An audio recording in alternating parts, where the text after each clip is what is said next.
let's talk about a bit of some realities that we feel them here in Latvia and we feel them abroad. Things are happening in the world. So, and what's the thing now is that there's a gap between cutting-edge innovation and institutional adoption that can cost our lives and that can cost our innovations.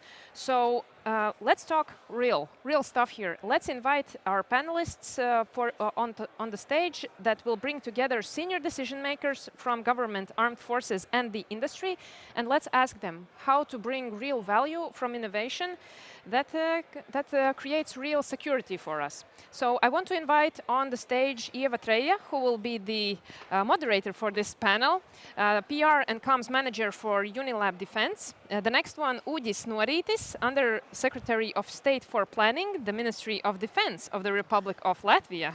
Yeah.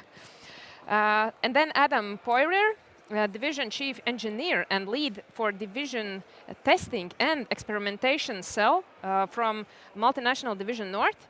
Next one will be Salvis Skladovs, Acting Director of LMT Defence, Latvijas mobilais telefons. And last but not least, Klāvs Ašmanis, Founder and CEO of Mosfera. Guys, take the best seats. And good luck with the panel. Super excited to see. Excited. And also a round of applause, please.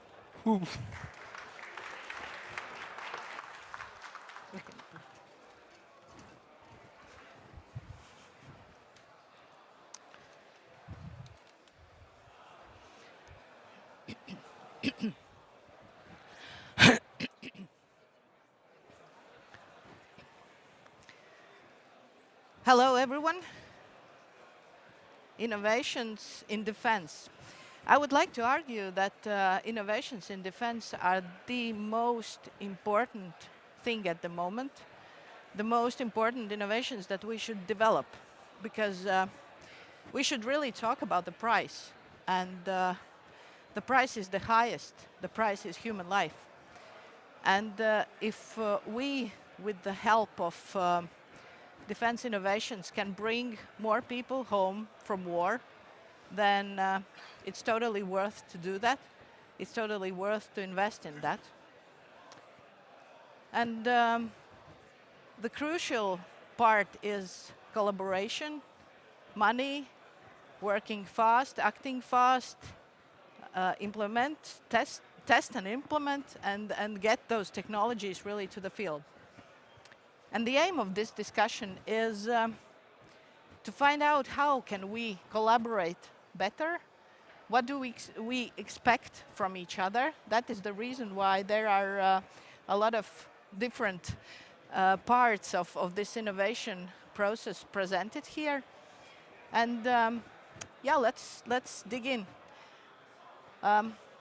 Uģis, the first question goes to you as probably you can describe what is the attitude towards defense innovations in the ministry. Yes, and thank you, first of all, for inviting me here. Quickly, I think how we see it, and there's a bit of, I think, a lot of drama also for the intro, but I mean, of course, it's how does defense differs from other kind of fields, especially civil fields, is that we do talk about the civil lives at the end of the day. So one thing I think we always have to remember that military by default is a conservative institution. I mean, they seek excellence, and they seek excellence not because they just want it. That is linked with human life. That's linked with their security and the human lives of the civilian world as well. So that's one thing which very often is a difficulty to shift from the civil world to the military world, to have that not even a stigma, it's just that a bit of a wall, if you wish, because it's more difficult, they're more stubborn sometimes, but there is a reason behind it. So I always, when I talk with people who innovate, always you have to talk a lot with the end user. It takes a lot of effort. You have to understand that to break that wall, it takes a bit of time, and it's not because they want to make it difficult. It just there's a reason behind it. So you really have to convince not one end user. You will have to convince many users through different kind of levels. And they expect, and that's also something which is difficult probably to accept at the first moment, that they expect from you as well to understand what they are doing and what kind of requirements and functionalities they expect. I don't think we think in a different languages or fields, but in a certain way we do, I think.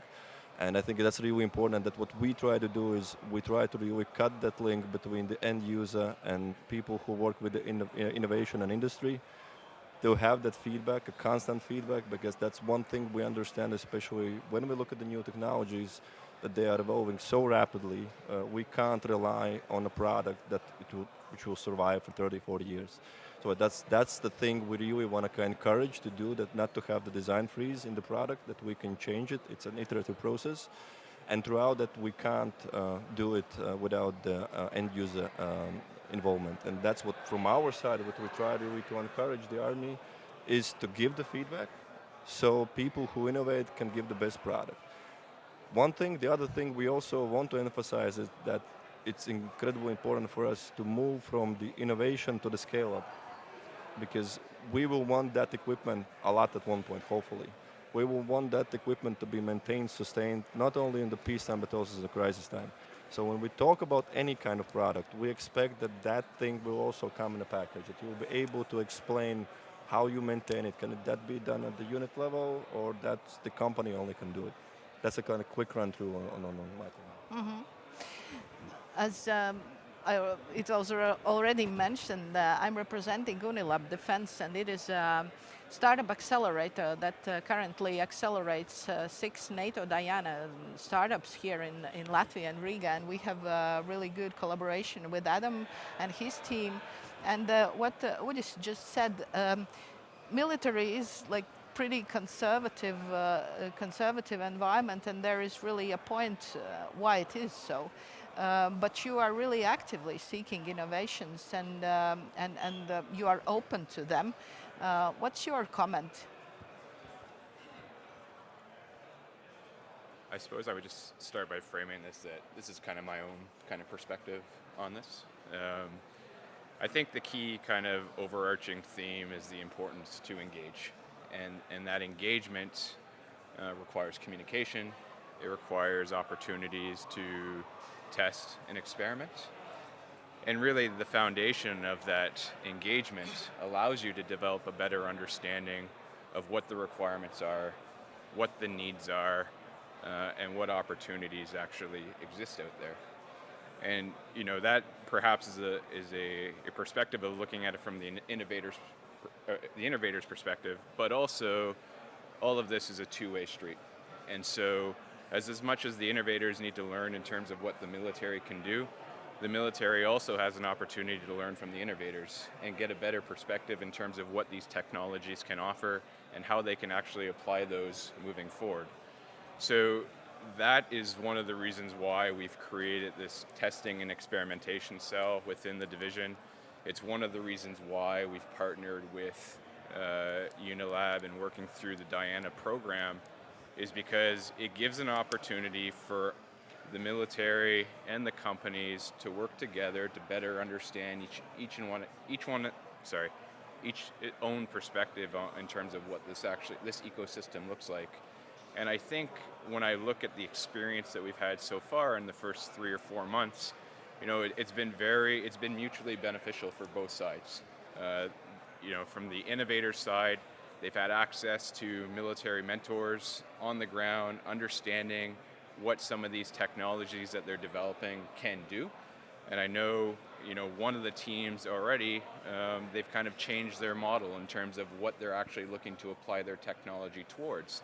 Another one of the companies they knew what market they wanted to be in, but didn't really know how that applied to the military ecosystem. So that's been a learning opportunity. So I think, as I mentioned initially, that word engagement is key, and it's a dual engagement from both sides to support overall learning. Mm-hmm. And we are two representatives of this tech side. What tech can offer? Industry representative, LMT Defence, a company that but actually enlarged their portfolio with started as telecommunication and now is also separate part as defense. So what can you offer to the military field at the moment?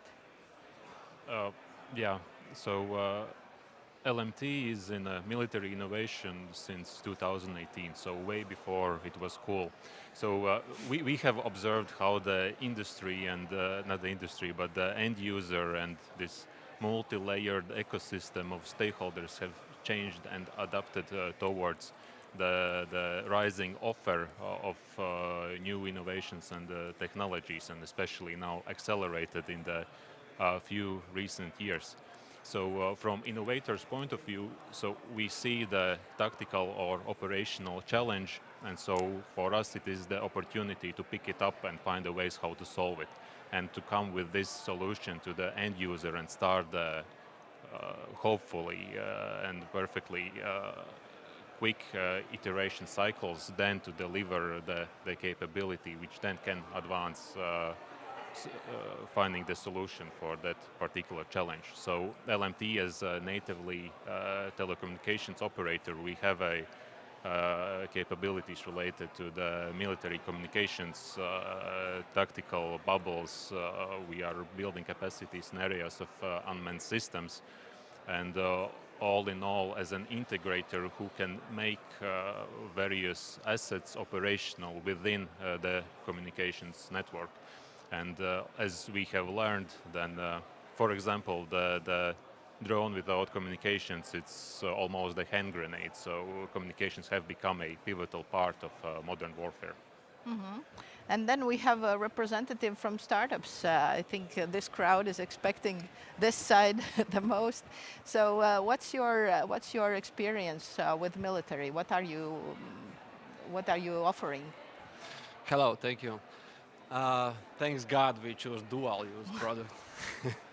5 years ago, before the big invasion in Ukraine, we have something unique. We have the big problem. We don't have market. We are creating the market right now. We have military platform vehicle, but looks like scooter, but it's not scooter. It's a motorcycle, but it's not motorcycle. Something, the good things from both. So yeah, 5 years ago we started. We came with this idea, and of course we have still a lot of challenge. We are production ready. We are 3 years, first units 3 years ago in Ukraine battlefield. And right now we are working with Ukraine, one of the top units, Nemesis, to get the real war experience and needs and product improvements. Mm-hmm. That's short. Mm-hmm.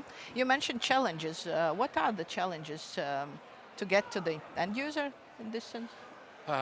End user, to reach end user, actually it's not the hardest point in my opinion, but to get the permissions to give the official tests for the end users, like if you are talking about the straight military, then that's the main challenge. But we understand like army is not made for to help startups improve the products. The main goal is to defend the country. So yeah, that's the biggest challenge. And of course, we started before the war. Then no one think that can happen what is happening right now. But I think we don't have time. Probably, I hope it's not true, but probably war is tomorrow. So, and the hardest point is to find that communications to make all these ways and challenge faster together with the ministries, end users, and companies. We are not talking only about startups like me, but also with the bigger companies what have capacities. Yeah, that's the main challenge today, I think, for all of us.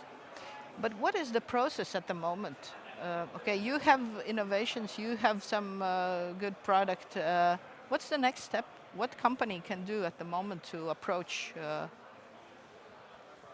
different kind of ways, of course. We always expect a good solution, a good offer. We will view it. We will see how we can help.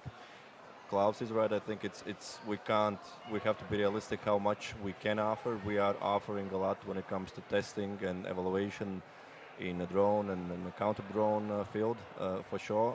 And of course, we are looking for new products and how to do that. So we have different kind of ways how we support the innovators. We have a specific dedicated grant program from the MOD side, which is dedicated to the military products each year. So we are looking for those kind of say lower level readiness products, if you wish. And then we have also a dedicated research and development contracts, which we sign with more mature content and more mature products as well. So those are two things where we each year try to come up with, I would say, use cases, which we try to solve of those things. That is working. But of course, this is not like a static cycle. If there is something how we can help when it comes to testing and evaluation, we are always offering our doors.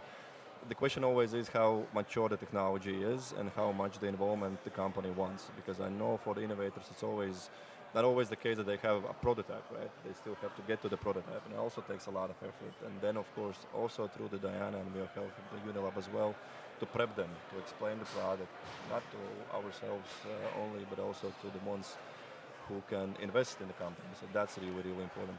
And one thing jumping out of that, the cycle, I think it's an iterative cycle. There is different kind of European defense funds. We also support the companies from the Ministry of Defense and LMT.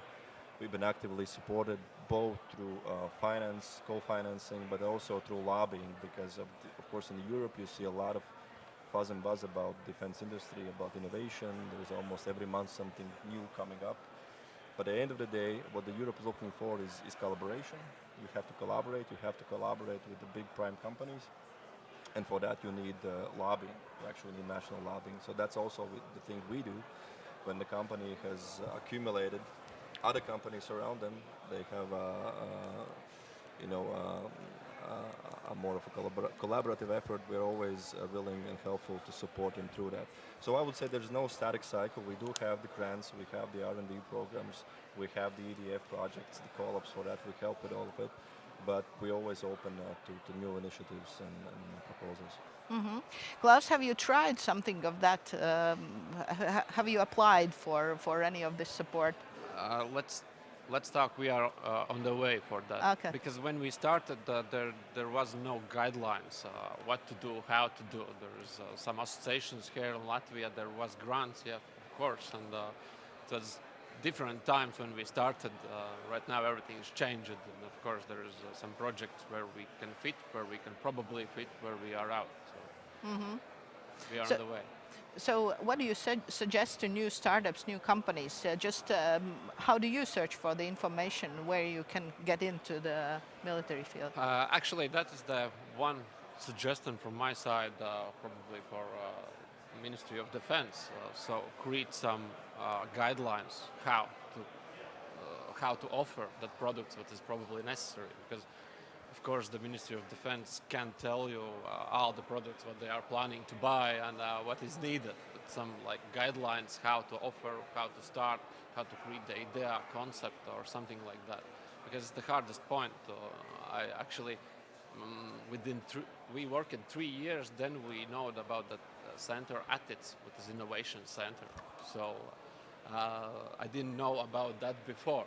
But that center existed in that time. So, yeah, right now it will happen more faster than it was there. Mm-hmm.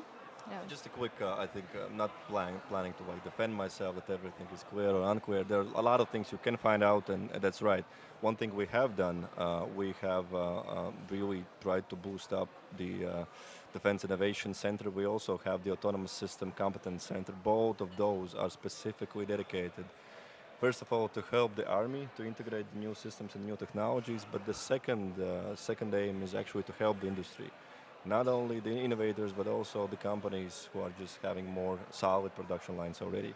So that's what we are doing. We understand we need a single stop shop, if you wish. Also to shorten that linkage with the end user, what I said in the beginning. So we are working on that. We understand we can't just say, I think there's a lot of information around. That one thing I did want to kind of emphasize, there is a lot of information around. We have a dedicated section at the MOD as well. And the fact is that we're a bit of struggling because there is so much input, there is so much willingness that we have understood from the MOD side, we can't accumulate it every day. So we need that center, we need to boost it up and help the industry. That's true. If we are comparing then and now, then it's more ways and more support from the government side. Adam, one way how you work is collaborate with NATO Diana. Are there any other ways how you find out about those innovations and try to get the right people together? So I would offer that that is still very much in development. And I say that because right now we're working through NATO with Diana. You can. Sorry.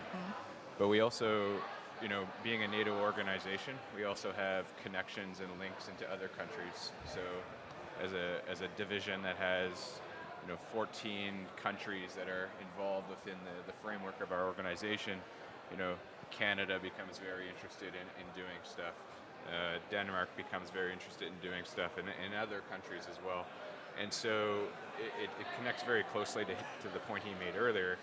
We need to develop an understanding in terms of how we prioritize all of this. Because there is only a certain amount of bandwidth. We only have a certain amount of resources. We have other missions ongoing as well. So that's part of the problem set as well, is understanding how much we can actually take on, and then how we prioritize that against different types of capabilities that are out there. So you wanted to add something, but actually the next question is to you. You have experience with the European Defence Fund that Uģis already mentioned. Can you elaborate a bit on that?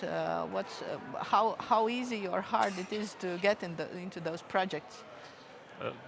Currently LMT has 8 active EDF projects, of which one we are coordinating, and previously 3 more which we have finished. So the most challenging is the first step, actually getting exposed into the community of the primes, who are actually the ones who are coordinators of those projects. The primes are the ones who are setting up the consortium, so you need to get into that loop or into that gravitation field among them, where you are in this kind of the party where the large companies are then distributing calls and consortium partners among themselves. So we started really targeted job in this area by just being in Brussels, going to the EDF information days, any other visibility activities. So when we got our first EDF project, afterwards it became easy, because within that project they appreciate and value the input, and then kind of builds up your reputation, and then you are just into the game. You are regularly being invited into the consortiums. And a year and a half ago we picked up a new challenge, setting up the consortium ourselves. There was a huge part related actually to the lobbying, because pushing through the positive decision from the European Commission side, it's not just the quality of the proposal, but there is also a political context. So we are very, very happy and lucky that kind of this strategy and plan went through.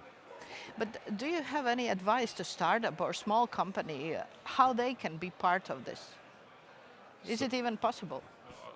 It is absolutely possible. So firstly, you have to carefully assess the call description, because there are 2 types of calls which are, let's say, really targeted towards the traditional classical defense industry, like next generation battle tanks or infantry fighting vehicles. And then there are those specific R&D focused calls, which are more open also in terms of the output which is expected into the project. So then there are 2 directions. Like first one, you need to build a partnership and make yourself visible for larger companies. You can start looking here. For example, LMT is also working with a local startup as a subcontractor in another EDF project. So start with your local community, and through there you can open the doors to the larger consortiums. And the second part, those early stage R&D open calls, So there are various matchmaking instruments offered by European Commission. Get yourself at least once to the Brussels to those events. Also work together with the MOD, which has also their own network and support mechanisms regarding that. So it's absolutely doable and possible. I have one question that I was thinking a lot before. The whole process of this creating innovation, there is an army, there is politicians who are expecting something, then there are companies that can provide something, and there are ideas that they come up with. How can we, I just think that we want to avoid the situation when everybody's like sitting and waiting for the other side to act. How the process should really be, who should be an initiator of these innovations? What do you expect from companies? What do you expect from policy makers, from the army, and vice versa? As innovator, I can tell you, you can't sit and wait. Of course, as I mentioned it before, Ministry of Defence is not here to help business. But you don't need to sit and wait, but you need to push, you need to call, you need to write emails for your answers, to get your answers to your questions. Yeah, must work with that. And one day you will give up, or you will continue, and probably you will create amazing product. But nothing happen really fast, and there is no miracles in these industries. Of course, as you mentioned about the politicians, so in 5 years we have on our product a picture with the 4 Ministry of Defence ministers. So happens what happens, and must keep doing that, find the ways how can you work here, also outside of our borders. So we are working with the France army, with the Portugal army today, not only with the Ukrainians. We have good conversation also finally with our defense, with our army actually, and I will see how it will continue. But the question is, the answer from my side is keep pushing, keep going, keep visiting also the local events. One day I start to think, in Latvia everyone knows us. But still, if you are Latvian, you must be there with your product, smallest event. And usually you have one contact, what is a success contact. And if I'm comparing huge military exhibition that was in France, just forget the name, Eurosatory, then there was also I bring to home only one lead, one quality contact, and one success lead. Usually everything happens same here in Latvia when I'm here to some event. Ādaži Polygon example, or last week at the center, always one contact you have. So that's my experience. Should push. What about the bigger companies that also want to think of dual-use products, developing dual-use products or military products? What should they do? How they find somebody? Yeah, firstly, it's very important to have the mindset also from primarily from the end user side, that innovators and industry is not a vendor, but it's a partner, and then from this partnership approach, build this, as a colleague mentioned, the two-way approach, and then we can kind of start building the dialogue and information exchange. Because at the end of the day, well, for the larger company, it is simpler because we don't have to introduce ourselves to the Ministry of Defence or end user. They know who is LMT. There was a phase in the beginning of our defense ambitions that we have to prove that we are serious about this, that this is not just a short-term thing, but actually we are investing and building something permanent in that area. So when this was established, things became easier, but nevertheless, about actual deployment of product, the issues are the same also as for the smaller startup, because for the end user, for the military personnel, so it's the product, not really the company which is deploying it. Yeah. So the main takeaway could be use your brand as one. So one for larger component. companies, Yeah, of for sure, larger it companies. Yeah. just comes by default. But in the end, it's the quality and the applicability of the product what matters. Adam, are there any mechanisms that you can distribute your needs and wishes regarding innovations? What do you need? What are you looking for? Are there anything how you can pass this information to innovators?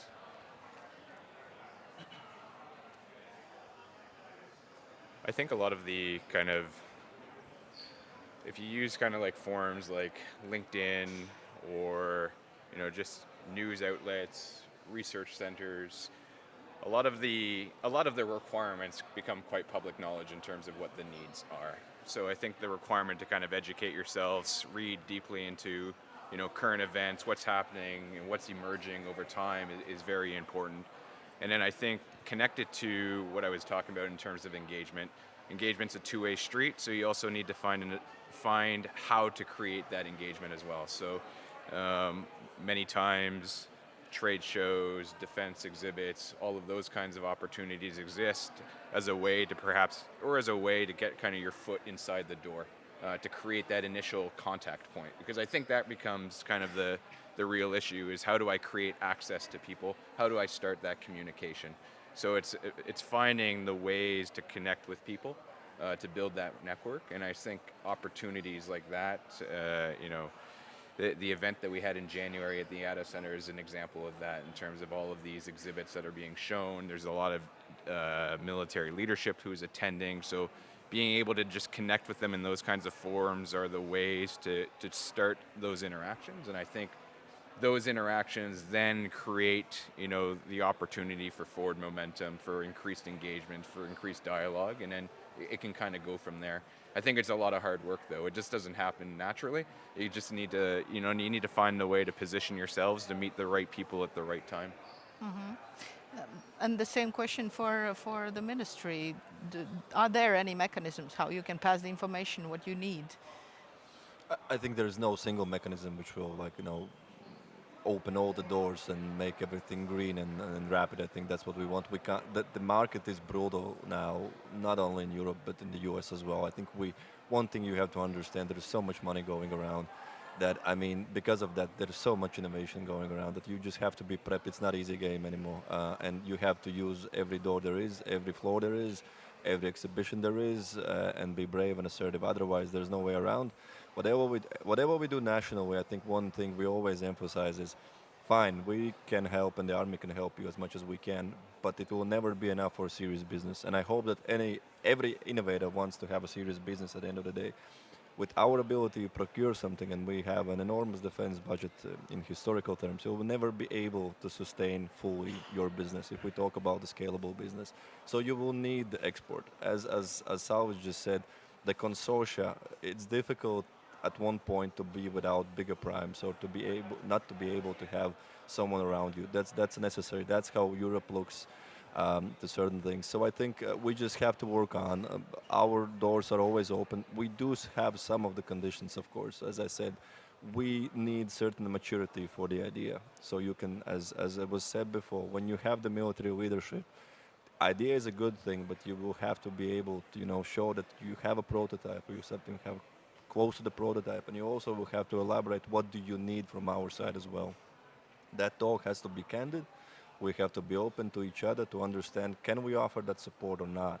And then you have to decide if you're willing to innovate or not. Because one thing I think where the defense market is, again, a bit different than the civil market is, we not only have the competitors in the business world, we have the adversary who is making something against the system you are making. And that's one thing you really have to take into account, that not only you're having design freeze because you don't know what more to install and what our army is asking, someone is having some things against that system or radio link or whatever. So that's something you always have to keep in mind talking with our end users. To sum up, I think we have a lot of doors, we have a lot of opportunities. Don't hesitate. Be assertive, be aggressive. Just be able to sell your product. If you're not able to do that, there is so much offers around in Baltics, in Europe. We're actually, not being able to absorb all of that. So be brave, talk with us. There are a lot of things you can do, a lot of institutions they can help you with, Ministry of Defence as well. Our doors are open. Just come and try to sell to us. Mm-hmm. And you are all, in a way, connected to the military industry. What do you think, what Europe lacks at the moment the most to protect itself in the best way possible? In terms of kind of innovations, we are talking a lot about drones. Is there anything else that we really need in terms of legislation? Anything? What do we need to better protect ourselves? I can just quickly start. I think the Europe is not there where it wants herself to be yet. I think the new budget cycle is not open yet. There is a lot of eagerness and willingness to invest more. Europe is trying to scrap some money it still has and throw it around, really just putting all around. It's not enough. There are a lot of papers around there. The bureaucratic processes are difficult in Europe. I hope through the next cycles it will be shortened and make it easier. It's just the condition as it is, and Salvis probably can tell a lot of stories how you think the Latvian bureaucracy or the Baltic bureaucracy is difficult, then you like European bureaucracy, it's just terrible. When I have seen the forms, you have to feel it's terrible. So they have to change that. The other thing, the money has to be more available to different kind of programs and more in a more guidelined way. I think that's also clear. And I really hope to in the years to come, and again, we all want things tomorrow. In Europe and in NATO, those are difficult, and multinational organizations, you have to have agreements, but there's no other way around. Anything we can agree upon when it comes to grants or any other support mechanism, that's good. So let's put that thing aside that we want everything tomorrow. If not tomorrow, then week after is already something better than we had before. So I think it's just a lot of hurdles are still there, but I think they will be hopefully taken away.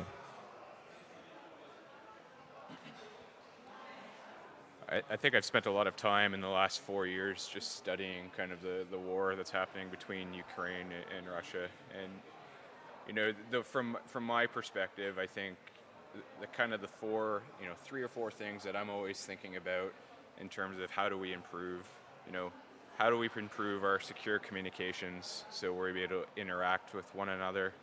How do we process information at a quicker speed than what our adversary is processing their information, because that gives us a bit of a time advantage. So we're always thinking about that. How do we protect the soldiers that are in the train? What are the capabilities that we need to enable us to provide that protection? Not only protection to the soldiers, but to kind of key infrastructure, whether it be national or military infrastructure.